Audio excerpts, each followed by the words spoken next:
Hi అండి అందరికీ welcome to master kid. మా బాబు యొక్క ఫుల్ డే రొటీన్ని ఈ వీడియో ద్వారా మీతో షేర్ చేసుకోబోతున్నాను. ఫస్ట్ అయితే ఫుల్గా మార్నింగ్ నుంచి ఈవినింగ్ వరకు ఫుడ్ ఏం పెట్టానో చూపిస్తాను. మార్నింగ్ డైలీ కూడా వాడికి ఉగ్గు అయితే ఇలా ప్రిపేర్ చేసి పెడతానండి. 5 to 7:30 PM అట్లా ఆ మధ్యలో అయితే ఉగ్గు అనేది వాడికి ఇస్తాను. అది కూడా కొంచెమే ఇస్తాను, ఎక్కువగా అయితే ఇవ్వను. చిన్నపిల్లలు 6కి లెగుస్తారంటారు కదా, మా బాబు విషయంలో ఈ మాట అయితే కరెక్ట్ అండి. ఎందుకంటే వాడు రోజు 6కి లెగుస్తాడనమాట. ఇంకా ఇక్కడైతే నేను బ్రేక్ఫాస్ట్ కింద పెసరట్టు చేస్తున్నాను. మేము ఏ టిఫిన్ అయితే తింటామో వాడికి కూడా అదే పెడతాను. కొంచెం ఆయిల్ తక్కువ వేసి పెడతాను అంతే. డైలీ అయితే ఈ విధంగానే ఉండదండి. ఇక్కడ బ్రేక్ఫాస్ట్ అయితే తింటున్నాడు, కాకపోతే ఒక్కొక్కసారి బ్రేక్ఫాస్ట్ అయితే వీడు స్కిప్ చేసేస్తాడు. అలాగే ఒక్కొక్కసారి పాలు తాగేసి పడుకుంటాడు ఉగ్గు తినేసి. ఇంకా అలా చాలా ఉంటాయి. ఇలా చాలా రొటీన్స్ అయితే ఉంటాయి. ఈ చిన్నపిల్లలతో మనకి డైలీ ఒకేలాగా రొటీన్ ఉండాలంటే కుదరదు. అండ్ మనకే కాదు, చిన్నపిల్లలతో అనే కాదు, ఎవరికి కూడా డైలీ ఒకేలాంటి రొటీన్ అయితే ఉండదు కన్ఫామ్గా. ఎందుకంటే మనకి మూడ్ స్వింగ్స్ ఉంటాయి, హెల్త్ కండిషన్స్ ఉంటాయి. ఇంకా ఇలా దీన్ని బట్టి ఆధారపడి ఉంటుంది మన రొటీన్ అనేది. ఇక్కడైతే స్నాక్స్ కింద పాప్కార్న్ అయితే ఇచ్చాను.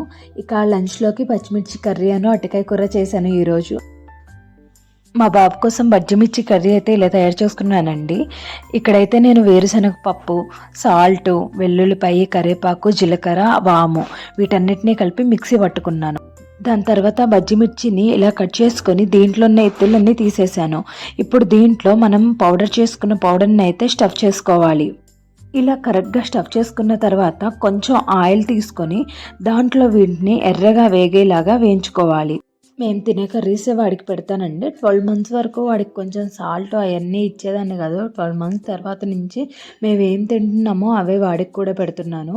నేనైతే వాడికి సపరేట్గా ఏ కర్రీ చేయనండి. కాకపోతే మేమే కొంచెం కారము, ఉప్పు అలాగే ఆయిల్ కొంచెం తక్కువగా వేసుకొని కర్రీస్ అయితే చేసుకుంటున్నాను వాడి గురించి. అలాగే ఇక్కడ నేను అరటికాయ కూరను కూడా తయారు చేస్తున్నాను. దానికోసం ఉల్లిపాయలు, పచ్చిమిర్చి, జీలకర్ర, అల్లం వీటిని అయితే మిక్సీ పెట్టుకొని పక్కన ఉంచుకున్నాను. దాని తర్వాత మనం నార్మల్గా తాలింపు వేసుకున్నట్టే తాలింపు వేసుకొని తాలింపు బాగా వేగిన తర్వాత ఉల్లిపాయ పేస్ట్ వేసి పచ్చివాసన పోయేదాకా వేయించుకొని మనం పసుపులో ఉడికించుకున్న అరటికాయలని దీంట్లో మిక్స్ చేసుకొని ఇది బాగా మగ్గనివ్వాలి. ఇలా ఒక 5 minutes పాటు మగ్గించుకొని సర్వ్ చేసుకోండి. ఇక్కడైతే నేను 2 కర్రీస్ని కూడా మా బాబుకి పెడుతున్నాను. చూస్తున్నారు కదా తినడానికి ఎంత పేచి పెడుతున్నాడో. అయితే ఫస్ట్ ముద్ద తిన్న తర్వాత రెండో ముద్ద నుంచి మంచిగానే పెట్టించుకుంటాడు. కానీ ఫస్ట్ ముద్ద పెట్టడం అనేది చాలా కష్టం మా బాబుకి. ఒక్క అన్నమనే కాదు, వీడే తినాలన్నా పేచి ఇట్లానే పెడుతూ ఉంటాడు. ఇది ఈవెన్ స్నాక్స్ అయినా అంతే, ఫ్రూట్స్ అయినా అంతే, అన్నం అన్నా అంతే, ఏదైనా అంతేనండి. కాకపోతే ఫస్ట్ కొంచెం తిన్న తర్వాత తింటాడు. అన్నం తిన్న తర్వాత కొంచెం సేపు ఆడుకొని పడుకొని లెగిసాడండి. దాని తర్వాత లెగిసిన తర్వాత వీడికి జాంకాయ అయితే ఇచ్చాను. ఇలా ఏదో ఒక ఫ్రూట్ అయితే ఇస్తాను అందుబాటులో ఉన్నదాన్ని బట్టి. ఇక నైట్కి అయితే శనగ్గింజల పొడి, పెరుగన్నం అయితే వాడికి ఫీడ్ చేస్తున్నాను. దాని తర్వాత ఒక చిన్న గ్లాస్ పాలిచ్చి పడుకోబెట్టాను. రోజైతే మా బాబుకి ఫుడ్ ఈ విధంగా పెట్టాను. ఇక ఈ రోజైతే మా బాబు ఏ గేమ్స్ ఆడాడు, అలాగే నేను వాడిని ఎలా ఆడిచ్చానో మీకు చూపిస్తాను. ఇక్కడైతే కొన్ని వేస్ట్ కంటైనర్స్తో వాడి కోసం కొన్ని చిన్న చిన్న గేమ్స్ అయితే తయారు చేస్తూ ఉంటానన్నమాట. డైలీ పిల్లలతో మనం వాళ్ళ దగ్గర ఉండి ఇలా యాక్టివిటీస్ చేపిస్తే చాలా మంచిది అంటారు. అయితే మన దగ్గర టాయ్సే ఉండాలని లేదు, ఇలా దేంతో పడితే దాంతో నేను చేపిస్తూనే ఉంటాను ఏదో ఒక యాక్టివిటీ. ఇక్కడ వీడు ఆడే గేమ్ ఏంటి అనుకుంటున్నారు కదా, అది కూడా ఫుల్గా ఎలా తయారు చేయాలి అనేది కూడా తర్వాత పెట్టాను. ఫస్ట్ అయితే చిన్న చిన్న క్లిప్స్ అయితే యాడ్ చేశాను. దీని తర్వాత ఫుల్ లెంతీగా పెట్టాను. ఒకవేళ ఇలా లెంతీగా పెట్టింది మీకు నచ్చలేదు అంటే ఇదంతా స్కిప్ చేయండి. ఎందుకంటే ఫస్ట్ 5 కనిపించాయి కదా ఆ గేమ్స్, ఇదే ఈ 5నే కొంచెం లెంతీగా పెట్టాను అనమాట ఇక్కడ తయారు చేసి. ఇక్కడ తయారు చేసేది ఎట్లా అనేది చెప్పడానికి ఇది పెట్టాను. ఇక్కడైతే ప్లాస్టిక్ కంటైనర్స్ ఉంటాయి కదా, వాటికి ఇలా మధ్యలో హోల్ పెట్టేసి దాని లోపల ఇలా మనకి ఏదైనా మెరుపులు లాంటివి వేయడం, లేకపోతే కాగితాలైనా, లేకపోతే బీన్స్ అయినా, కలర్ బీన్స్ ఉంటాయి కదా అవైనా వేసి ఇలా ఊతూ ఉంటే అవి పొయ్యికొస్తూ ఉంటాయి. ఇది మా బాబుకి అయితే చాలా బాగా నచ్చింది. ఇదిగోండి ఇలా ఏదైనా వేస్ట్ కంటైనర్ దానికి హోల్స్ పెట్టేసి ఇట్లా అంటూ ఉంటే అవి ఎగురుతూ ఉంటాయి కదా. అయితే ఇలా ఏదో ఒక చిన్న చిన్న టాయ్స్ని అయితే ఇచ్చి యాక్టివిటీస్ లాగా ఆడిపిస్తానన్నమాట. అయితే రీసెంట్గా ఒక మాట అంటే ఒక విషయాన్ని అయితే చదివాను. ఏంటంటే గూగుల్ పేజ్లో చదివాను అనమాట ఈ విషయాన్ని. ఈ ఏజ్ పిల్లల దగ్గర ఇన్ని టాయ్స్ మాత్రమే ఉండాలి, లిమిటెడ్ టాయ్స్ మాత్రమే వీళ్ళతో ఆడించాలి అని చెప్పేసి ఉంటుందంట కదా.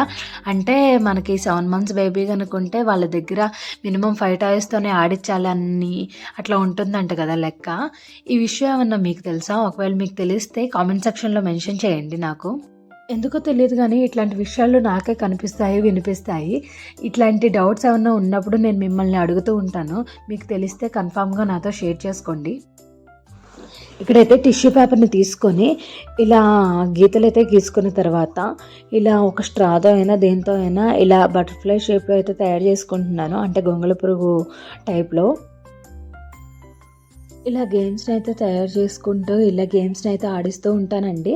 అయితే ఇప్పుడు మీకోసం నేను చెప్పాను కదా, నా ప్రతి వీడియోలో అయితే ఏదో ఒక స్టోరీని అయితే చెప్తానని చెప్పేసి ఇదే స్టోరీని మా బాబుకి నేను నైట్ చెప్తానన్నమాట.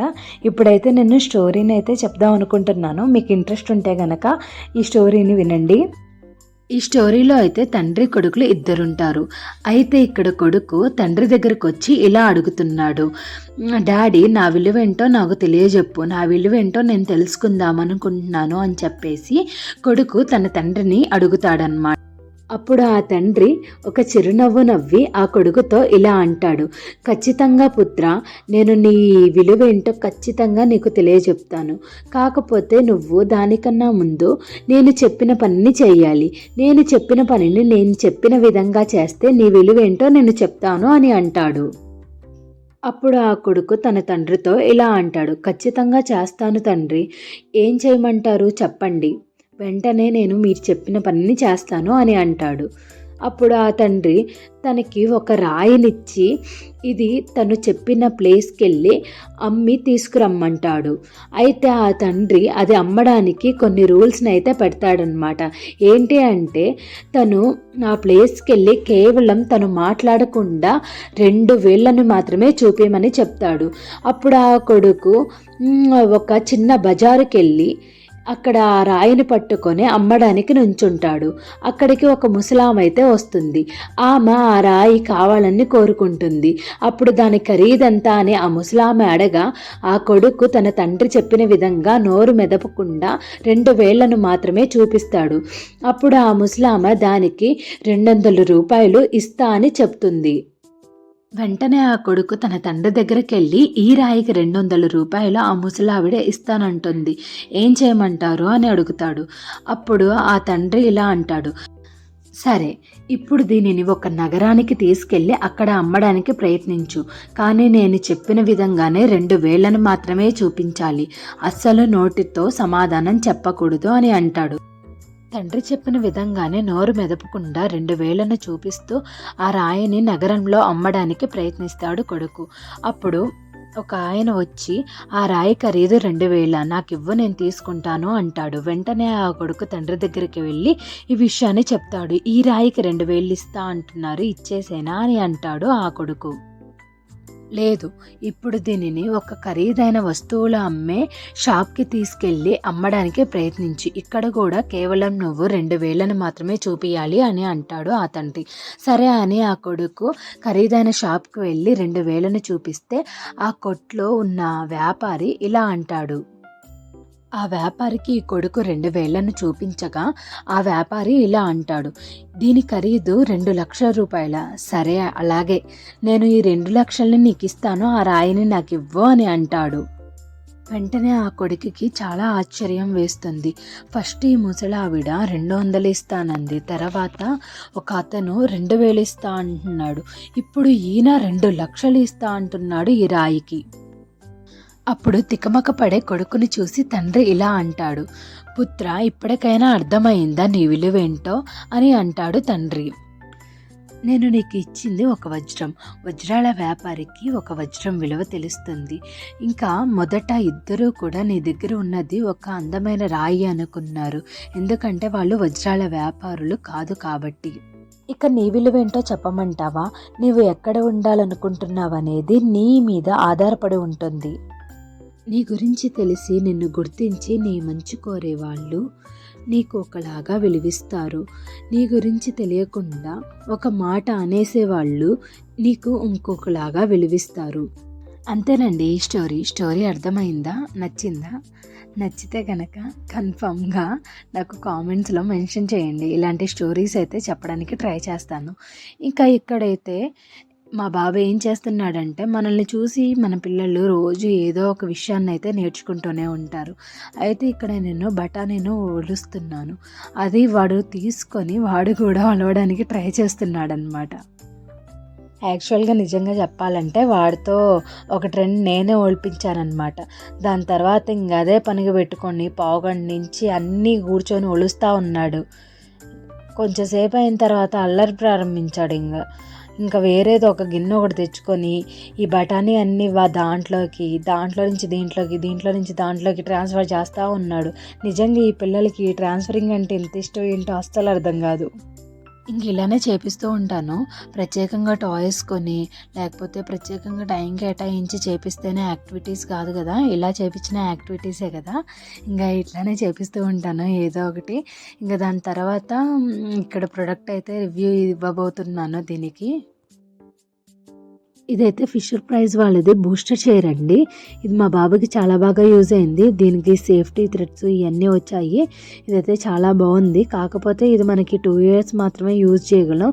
అంతకు మించి అయితే దీన్ని యూజ్ చేయలేము. ఎందుకంటే ఇవి బూస్టర్ చైర్స్ కదా, ఇంతే ఉంటాయి. కాకపోతే ఈ 2 years కోసం ఇంత కాస్ట్ పెట్టి కొనాలనేది ఆలోచించాలన్నమాట. దీని స్పెషాలిటీ ఏంటంటే దీనికి 3 ట్రేస్ వస్తాయండి. నార్మల్గా అయితే ఒక ట్రేనే వస్తుంది కదా, దీనికైతే 3 వస్తాయి.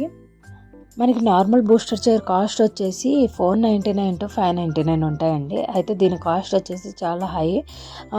ఒక 2 years కోసం ఇంత కాస్ట్ పెట్టి తీసుకోవడం అనేది నాకు అంత సూటబుల్ కాదనిపిస్తుంది. మీ పిల్లలకి మీరు ఫీడింగ్ చైర్ తీసుకుందాం అనుకుంటే ఇలా బూస్టర్ చైర్స్ బదులు హై చైర్స్ అని ఉంటాయి, వాటిని తీసుకోండి. ఇవైతే మనకి ఈ బూస్టర్ చైర్స్ అయితే 2 years వస్తాయి. Money waste. దాని తర్వాత మనం యూజ్ చేయలేము.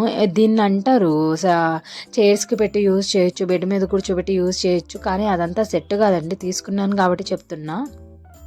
ఇదైతే కేవలం నా ఒపీనియన్ అయితే షేర్ చేసుకున్నా. పిల్లలు కనురెప్ప మాయంలోపు ఏం చేసుకుంటారో అర్థం కాదు. ఇక్కడ మా బాబుకి జాంకాయ తినమనిస్తే లాస్ట్కి వచ్చేసరికి మొత్తం నోట్లో పెట్టేశాడు. అది ఇంకా గొంతుకు అడ్డం పడలేదు. ఇంకా నయం. వీడికి ఇప్పుడు 20 months. వీడు ఏదైనా నోట్లో పెట్టుకుంటే అది నవ్వలేకపోతే నాకు తీసుకొచ్చి చూపిస్తాడు. వీడికి ఆ వివరం వచ్చింది. కాకపోతే చిన్నపిల్లలకి ఆ వివరం రాదు. అందుకనే మ్యాక్సిమం కట్ చేసి ఇవ్వడమే చాలా మంచిది. ఇక్కడైతే నేను ఎడ్జ్ కార్నర్ సేఫ్టీ గార్డ్ని అయితే చూపిస్తున్నాను. అయితే ఇక్కడ ప్రోడక్ట్ రివ్యూ అనే కాదు, ఈ ప్రోడక్ట్ బాగుందా లేదా అని చెప్తాను. అలాగే దీనికి ఆల్టర్నేట్గా మనం ఏది యూస్ చేయొచ్చు హోమ్ మేడ్గా తయారు చేసుకొని అనేది కూడా చెప్తాను. ఈ వీడియో చూడండి, మీకే అర్థమవుతుంది. ఇక్కడ చూసారా, ఇది మిషన్ అన్నమాట. పద్దాక ఈ మిషన్ దగ్గరకు వచ్చి ఆడతాడు. అదనే కాదు, మిషనే కాదు, గోడలు ఉంటాయి, ఇంకా కార్నర్ ప్లేసెస్ ఉంటాయి కదా ఎవరింట్లో అయినా కానీ. అట్లాంటప్పుడు ఇట్లాంటి గార్డ్ పెట్టుకుంటే వాళ్ళకి తలకి ఎక్కువ దెబ్బ తగలకుండా ఉంటుందన్నమాట.